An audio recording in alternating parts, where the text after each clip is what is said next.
Friends, welcome to Kataria pharmacy और आप सभी का स्वागत है हमारे इस लेक्चर में, जहां हम लोग पढ़ेंगे यूनिट ऑपरेशंस और टाइप्स ऑफ मिल्स के बारे में। आई होप आपने पहले वाले लेक्चर्स अटेंड किए होंगे। अगर आपने वो लेक्चर्स अटेंड नहीं किए हैं तो वो हमारे यूट्यूब चैनल पे मिल जाएंगे। आप वो लेक्चर जरूर से अटेंड करें ताकि आपको ये लेक्चर आसानी से समझ में आए।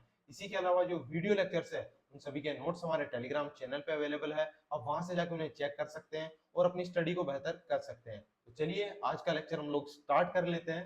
तो आज का हमारा जो चैप्टर है, एक नए चैप्टर का स्टार्टिंग करने जा रहे हैं हम लोग, जो है हमारा यूनिट ऑपरेशंस। यूनिट ऑपरेशंस के अंदर हम लोग सबसे पहले पढ़ेंगे साइज रिडक्शन के बारे में।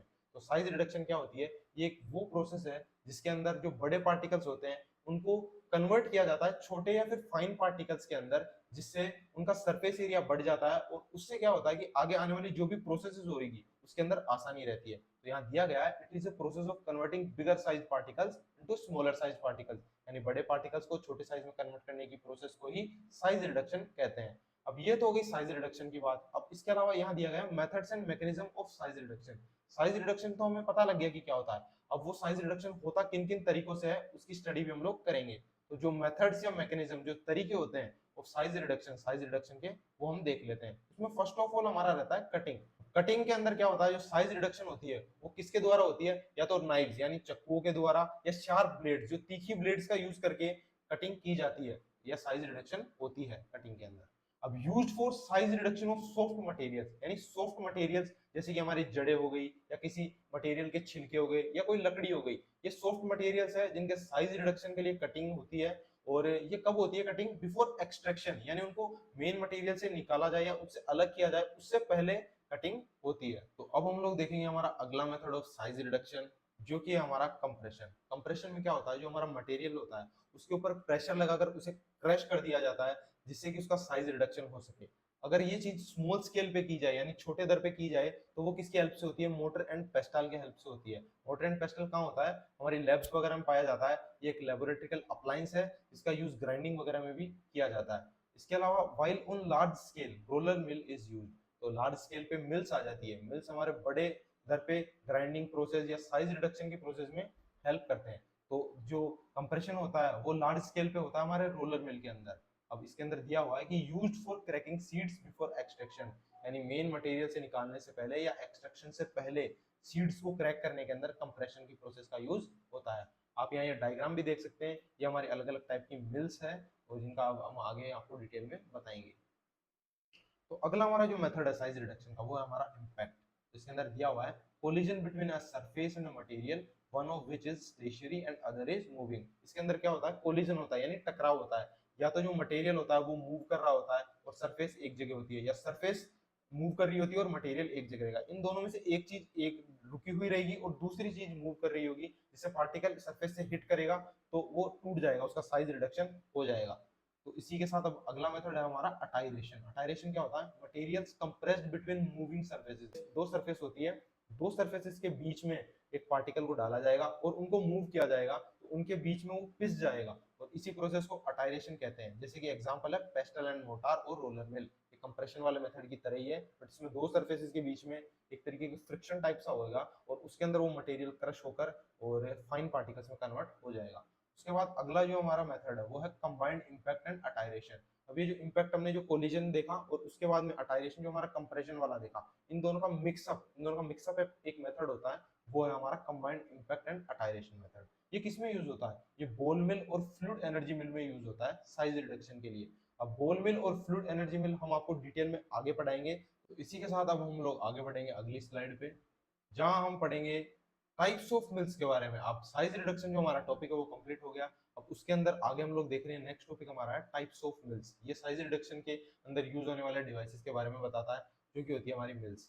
अब मिल्स वैसे कई प्रकार की होती है, पर हम लोग स्टार्टिंग करेंगे बॉल मिल से। बॉल मिल के अंदर यहाँ इसका कंस्ट्रक्शन दिया हुआ है और ये आप इसका डायग्राम देख सकते हैं। तो इसका स्ट्रक्चर देखेंगे। अब स्ट्रक्चर आप बेसिकली इस डायग्राम से आइडिया लगा सकते हैं कि एक होलो सिलेंड्रिकल स्ट्रक्चर है जिसके अंदर यहाँ खाली स्पेस होता है और ये मेड ऑफ स्टील और समटाइम्स सिरेमिक, यानी कई बार स्टील से और कई बार सिरेमिक यानी स्टील के अलावा दूसरे सब्सटेंसेस से बना हुआ होता है। और ऐसा इसलिए होता है क्योंकि कई बार स्टील हमारा क्या होता है, हमारे जो एपीआई होता है, एक्टिव फार्मास्यूटिकल इंग्रेडिएंट, या हमारे जो मेन ड्रग होता है उसके साथ रिएक्शन कर जाता है। इसके लिए स्टील के अलावा सिरेमिक से भी इसको बनाना पड़ता है, which rotates around a horizontal axis. तो ये जो हमारा बॉल मिल है ये हॉरिजॉन्टल एक्सिस के अराउंड रोटेट करता है। इस तरीके से आप डायग्राम में देख सकते हैं, ये इस तरीके से रोटेट करेगा या फिर इस तरीके से रोटेट करेगा।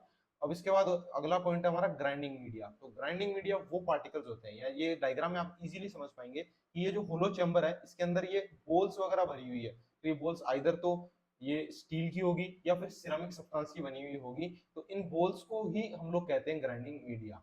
इसके बाद अगला हमारा पॉइंट है लाइनर्स। लाइनर्स क्या होते हैं, ये जो खाली ड्रम लाइक स्ट्रक्चर जो चेम्बर है इसके अंदर हमारी लाइनर प्लेट्स प्रेजेंट होती है, यानी ऐसी प्लेट्स प्रेजेंट होती है जो ग्राइंडिंग या फिर जो कटिंग वगैरह प्रोसेस होता है उसके अंदर तो हेल्प करती है, साथ ही साथ ये जो ड्रम होता है इसको सेफ्टी भी प्रोवाइड करवाती है, जिससे कि ये टीयर ना हो या फटे नहीं और इसको डैमेज ना हो, इसके लिए इसको प्रोटेक्शन ये देती है। तो ये यहाँ दिया गया है, the inside of the drum में हैव लाइनर प्लेट्स। इसके अंदर इनसाइड ऑफ द ड्रम इसमें लाइनर प्लेट्स हो सकती है to help with the grinding process, जो ग्राइंडिंग प्रोसेस में तो हेल्प करती है, and prevent wear on the drum, और ड्रम को प्रोटेक्शन भी प्रोवाइड करती है ताकि वो टूटे ना और फटे ना। तो इसी के साथ हम लोग आगे बढ़ेंगे हमारी नेक्स्ट स्लाइड के अंदर।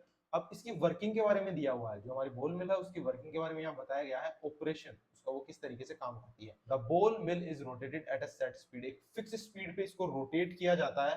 The rotation of the drum causes grinding media to move, जो रोटेशन होती है हमारे ड्रम के अंदर उसके कारण उसके अंदर जो बोल्स या ग्राइंडिंग मीडिया जिन्हें हम कहते हैं वो भरी हुई होती है, वो भी मूव करने लगती है, colliding with the material inside. इसके अंदर जो मटेरियल डाला जाएगा वो बोल्स उस मटेरियल से टकराएगी, एज द बोल्स टंबल, और बोल्स एक दूसरे से टकराएगी और सिकुड़ेगी, तो they crush and grind material into finer particles. तो वो एक दूसरे से टकरा के फ्रिक्शन जो होगा उससे वो जो मटेरियल होगा उसको क्रश कर देगी और उसको फाइन पार्टिकल में कन्वर्ट कर देगी।